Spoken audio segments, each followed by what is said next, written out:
I'm Dave. Welcome to Monday night. It's Quickfire News Round. Well, we start with Ford.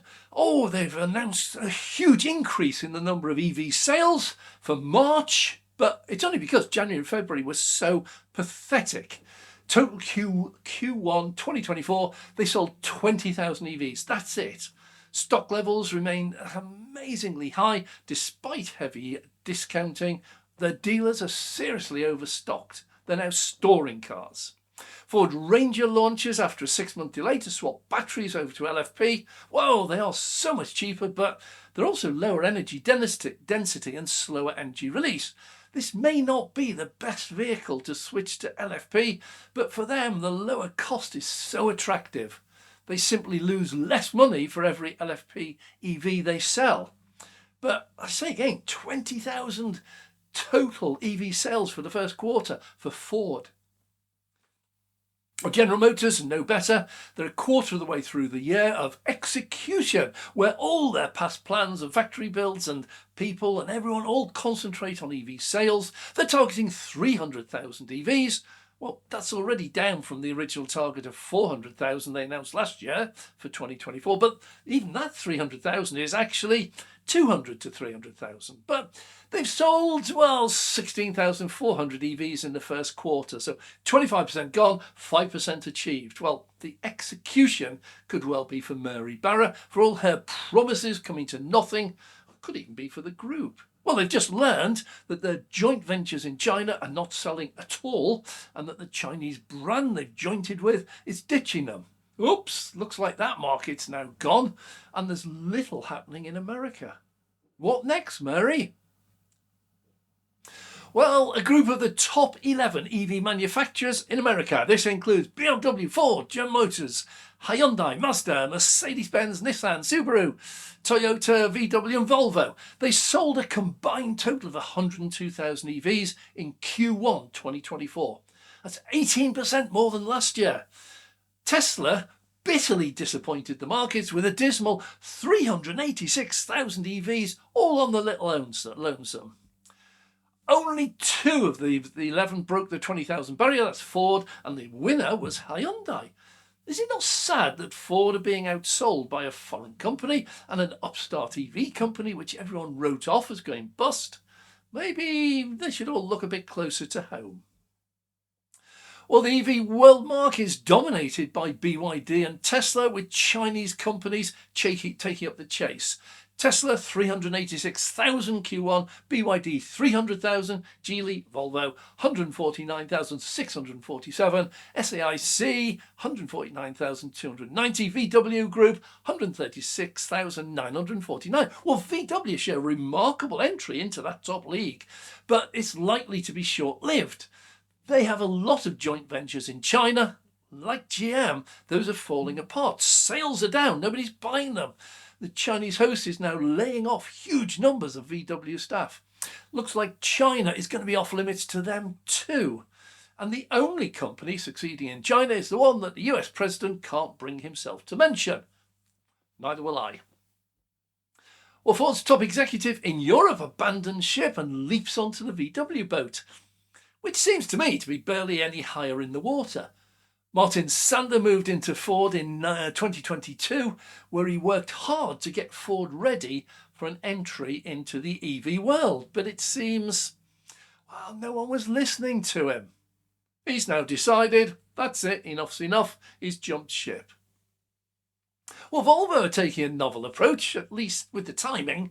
The EU had decided the way to stop China is for all EV manufacturers to produce a battery passport. This details exactly where all the components come from, where they were assembled, and where it's eventually going, i.e. recycling. It also details the life, or otherwise, of the battery as it ages, and that lasts for the first 15 years. Well, it's a brilliant thing, this. It's not required before 2027, but Volvo seem to think they can get a jump on all the others. I see it more as a way for Volvo to prove to the US and Europe that their cars can get any subsidies because they're not Chinese, if they've got a passport that says they're not. It's not any benefit to buyers at this stage. It's not going to convince anyone to go out and buy one. Was a reported Citroen had just upstaged Renault in a brilliant move for EV buyers on a budget. Renault announced the 5 starting from €25,000, but then go on and launch a dearer top-of-the-range model priced at €33,000. We are highly unlikely to see the budget model for several years yet. Meanwhile, Citroen launched their E-C3 at exactly the budget they announced, €22,000, which in the UK is also £22,000. How that works, I never know. But then they announce a budget model. This isn't it. They've got a new budget model coming out. They'll launch that later. That's going to be priced under €20,000. What a difference in attitude.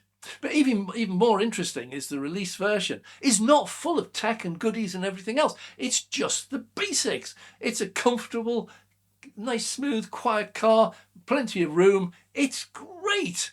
Now, when the budget one comes out, apparently it doesn't even have the main display on the front. It's got a phone holder for your phone. But not everyone needs a 17-inch main display so they can play YouTube or Netflix in their car.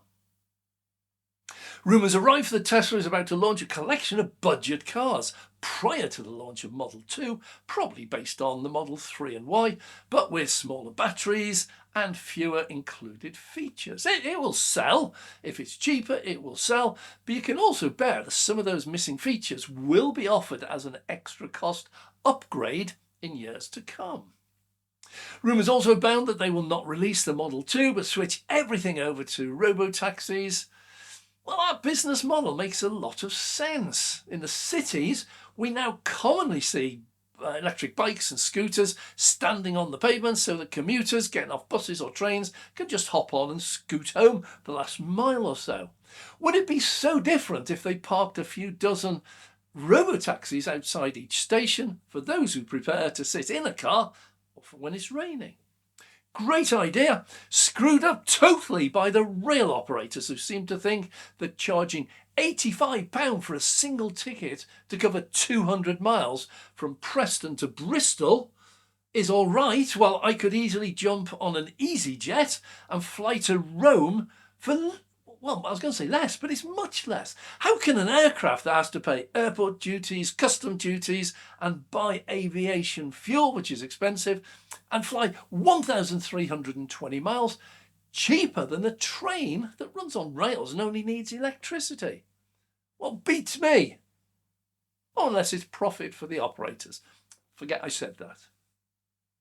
Is Google really going to start from scratch and build a world-beating global EV public charging network? They've said they are.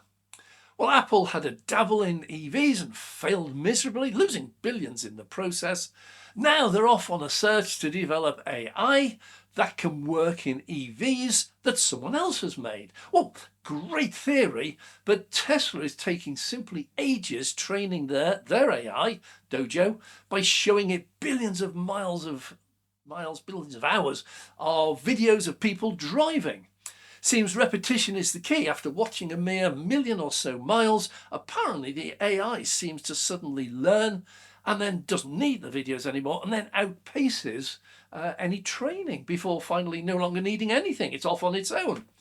Where is Apple going to get that footage? They will certainly have billions of miles of iPhone footage, literally the footage of all those people around the world walking and holding their phones. But a billion miles of video of the inside of your pocket or the side of your head, it's unlikely to teach an AI very much at all. Is Google off on an equally fruitless quest? Well, just to finish on sales, EV sales figures are actually looking quite good. In May, percentage of EVs leapt up to 17.6% of all cars sold in May. Tesla bounces back in China. The UK sees a new record. Isn't it amazing that when sales drop, EV sales that is, the media reports, oh, the end of EVs, it's all over with. Yet when they rise, they claim, oh, well, it was a new tax year, or there was it was commercial sales propping them up, or there were new government incentives. Always an excuse. That reminds me of the two schoolboys interviewed on television. This is genuine, on getting their GCSE results. And he who got the better than expected claimed, well, it was all down to hard work, long hours, studying, swatting. that was how I got it. While he who did worse claimed, well, he's from a poor family, had no chance in a rigged capitalist society. Makes you wonder, doesn't it? Thanks for watching. I'm Dave.